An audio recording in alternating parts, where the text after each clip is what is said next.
Assalamualaikum warahmatullahi wabarakatuh. Teman-teman yang dirahmati Allah, orang-orang yang sombong dan angkuh itu pasti akan selalu mempertahankan kesalahannya ya. Walaupun dia dinasehati bagaimanapun, dia tetap akan merasa dirinya itu paling benar. Itulah orang yang kalau sudah sombong dan tidak mau melihat nasihat atau kebenaran dari orang lain.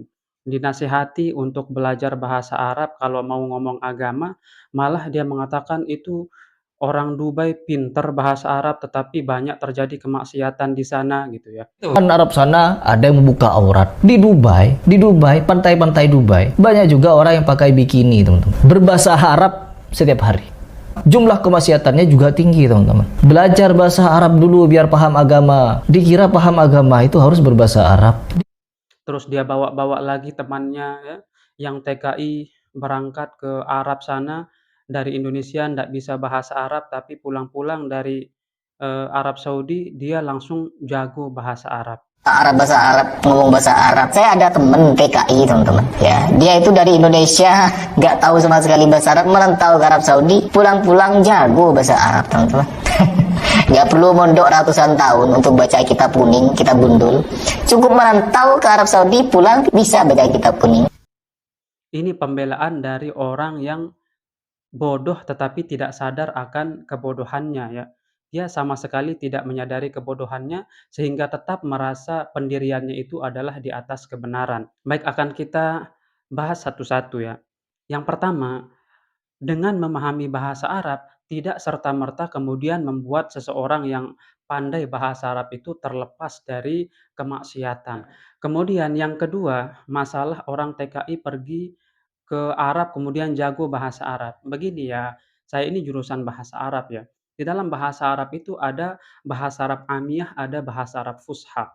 Umumnya teman-teman TKI itu mereka hanya menghafalkan atau mempraktikkan bahasa Arab amiyah, bahasa Arab sehari-hari yang memang digunakan untuk kepentingan bekerja. Sedangkan di pondok pesantren itu fokusnya itu adalah belajar bahasa Arab fusha dan ini adalah 2 hal yang berbeda walaupun sama-sama Arabnya gitu ya. Dan coba pikirkan, dengan logika ya, di zaman Umar bin Khattab radhiyallahu taala anhu, kenapa statement Umar keluar mengatakan, "Ta'allamul arabiyyata fa innaha juz'un min dinikum." Belajarlah kalian bahasa Arab karena itu sesungguhnya adalah bagian dari agama kalian. Padahal yang dinasihati ini adalah orang Arab. Kenapa Umar bin Khattab memerintahkan orang Arab untuk belajar bahasa Arab? Kan sudah bisa bahasa Arab. Gitu. Jadi logikanya itu seperti ini teman-teman ya. Seperti kita orang Indonesia, kalau secara kesehari-harian ya kita bisa bahasa Indonesia. Seperti saya ini bisa bahasa Indonesia. Tetapi apakah saya ahli bahasa Indonesia? Tentu saja tidak. Kenapa? Karena nanti kalau disuruh menganalisis ya, teks-teks bahasa Indonesia, mana paragraf deduktif, mana induktif, apalagi dari sisi kesastranya itu kan, yang ahli ya adalah orang-orang yang tekun di situ, yang mengambil jurusan bahasa Indonesia, mengambil jurusan sastra. Dia pasti akan bisa menganalisis teks-teks sastra gitu ya. Tidak bisa dianalisis oleh semua orang Indonesia, walaupun mereka bisa berbahasa Indonesia. Ibu saya seorang kuli di pasar, kalau yang datang belanja itu misalnya orang Jawa ya, orang yang pakai bahasa Indonesia, ya dia layani dengan berbahasa Indonesia. Tapi kalau ibu saya dikasih teks sastra, "Coba jelaskan bagaimana ini teks sastra, bagaimana menurut Anda?" Ya ibu saya ndak akan bisa. Kenapa? Karena dia bukan orang jurusan atau memperdalami bahasa Indonesia. Nah, begitupun dengan orang Arab. Jadi tidak serta-merta gara-gara dia TKI kemudian jago bahasa Arab amiyah, lalu kemudian disodorkan kitab, disodorkan Al-Qur'an atau hadis misalnya, kemudian dengan modal bahasa Arab amiyahnya itu bisa menjelaskan agama, bukan begitu, Pak, ya. Nah, di sinilah letak kepicikan dari orang ini, tetapi dia tidak mau membuka mata hatinya gitu ya. Dikiranya belajar bahasa Arab itu pergi ke Arab jadi TKI, pulang-pulang bisa bahasa Arab, lalu bisa menganalisis teks agama gitu. Misalnya kitab-kitab kuning, kemudian Al-Qur'an, hadis beserta tafsir-tafsirnya begitu. Semua TKI ndak akan bisa ya. Bahkan saya sendiri pengalaman nyata punya seorang saudara misan bukan hanya bertahun-tahun di Arab jadi TKI ya, tapi bahkan dia juga menikah dengan orang Arab asli ya.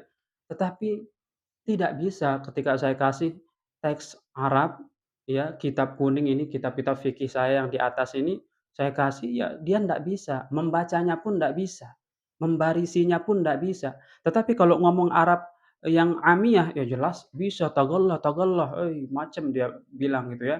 Bahkan saya sendiri pun yang belajar bahasa Arab, banyak sekali bahasa Arab amiyah itu saya sendiri belum memahaminya gitu ya, tidak paham gitu. Karena yang kita pelajari di pondok itu adalah bahasa Arab fusha yang memang khusus untuk belajar atau untuk mendalami kitab ya, untuk memahami Al-Qur'an, memahami hadis, memahami kitab-kitab para ulama. Jadi Bang, ya ketika Anda disuruh belajar bahasa Arab itu bukan harus jadi TKI ya, jangan bela-bela diri bawa-bawa teman Anda yang TKI, ayo kumpulkan semua TKI itu kalau bisa baca kitab. Kecuali memang TKI yang sekaligus di Arab dia belajar, bahasa Arab fusha yang mungkin itu dia double gitu, bahasa fusha bisa, bahasa Arab amiyah bisa gitu. Tapi kalau TKI bekerja, kasih kitab fikih ya bingung mereka, ndak bisa dianalisis gitu ya. Karena sesungguhnya mereka itu dengarnya itu secara simai saja ya. Jadi orang Arab mengucapkan, kemudian karena kesehariannya sudah terbiasa sehingga dia tahu Arab yang ini yang diucapkan oleh orang Arab ini maksudnya begini. Ya cuman segitu saja kemampuan mereka ya. Tidak bisa dibandingkan dengan anak-anak pondok yang bukan hanya belajar bahasa Arab itu mulai dari nahwunya, kemudian sorofnya, ilmu bayan, ilmu badi', balaghah. Nggak bisa sama orang Arab TKI dengan orang Arab yang memang khusus belajar di pondok pesantren untuk mengkaji kitab, gitu ya, Bang, ya. Jadi tolonglah jangan bela diri, itu kesalahan Anda di situ. Nah, kenapa Anda itu sering sekali disindir belajar bahasa Arab? Karena Anda ini orang awam lagaknya alim, itu loh. Itu yang membuat orang geli sebenarnya kan. Kalau orang awam-awam biasa, kemudian misalnya ada perbedaan pendapat dari para ulama, oh dia lebih cenderung ke sini, dia lebih cenderung ke sini untuk dirinya sendiri, tidak menyalah-nyalahkan ulama lain, ya tidak ada disuruh belajar bahasa Arab. Karena memang kalau, mau mendalami agama, syarat utama, ya, salah satu daripada syarat utama untuk mendalami agama itu adalah belajar bahasa Arab. Sekali lagi bukan bahasa Arab TKI, tapi bahasa Arab fusha, yang di situ kita belajar nahwu, belajar shorof, belajar ilmu balaghah, ya, ilmu badi', ilmu bayan, mantiq, dan lain sebagainya. Banyak sekali, referensi-referensi Arab yang harus dipelajari sebelum kita bisa benar-benar memahami ayat Al-Qur'an ini sebagaimana ayat Al-Qur'an ini adalah berbahasa Arab. Hadis-hadis Nabi ini adalah berbahasa Arab. Maka sebagai seorang yang ingin mendalami Al-Qur'an dan hadis, tanggung jawab kita adalah mempelajarinya dulu atau memahaminya dulu dengan bahasa aslinya, yaitu bahasa Arab. Ndak bisa ujug-ujug pakai terjemahan, itu ndak bisa. Kalau sekedar untuk mencari nasihat dari buku-buku terjemahan silahkan ya.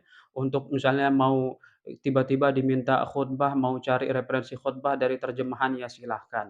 Tetapi untuk menjadi seorang ulama, untuk menjadi seorang alim, apalagi untuk bisa mengkritisi dan menyalah-nyalahkan para ulama yang sudah alim di bidangnya, itu ndak bisa seperti Bang Heri Pras ini jalan pintas lompat begitu, sehingga banyak sekali, kesalahan-kesalahan yang tidak disadari, kita kasihan ya. Demikian, wabillahi taufik wal hidayah, wassalamu alaikum warahmatullahi wabarakatuh.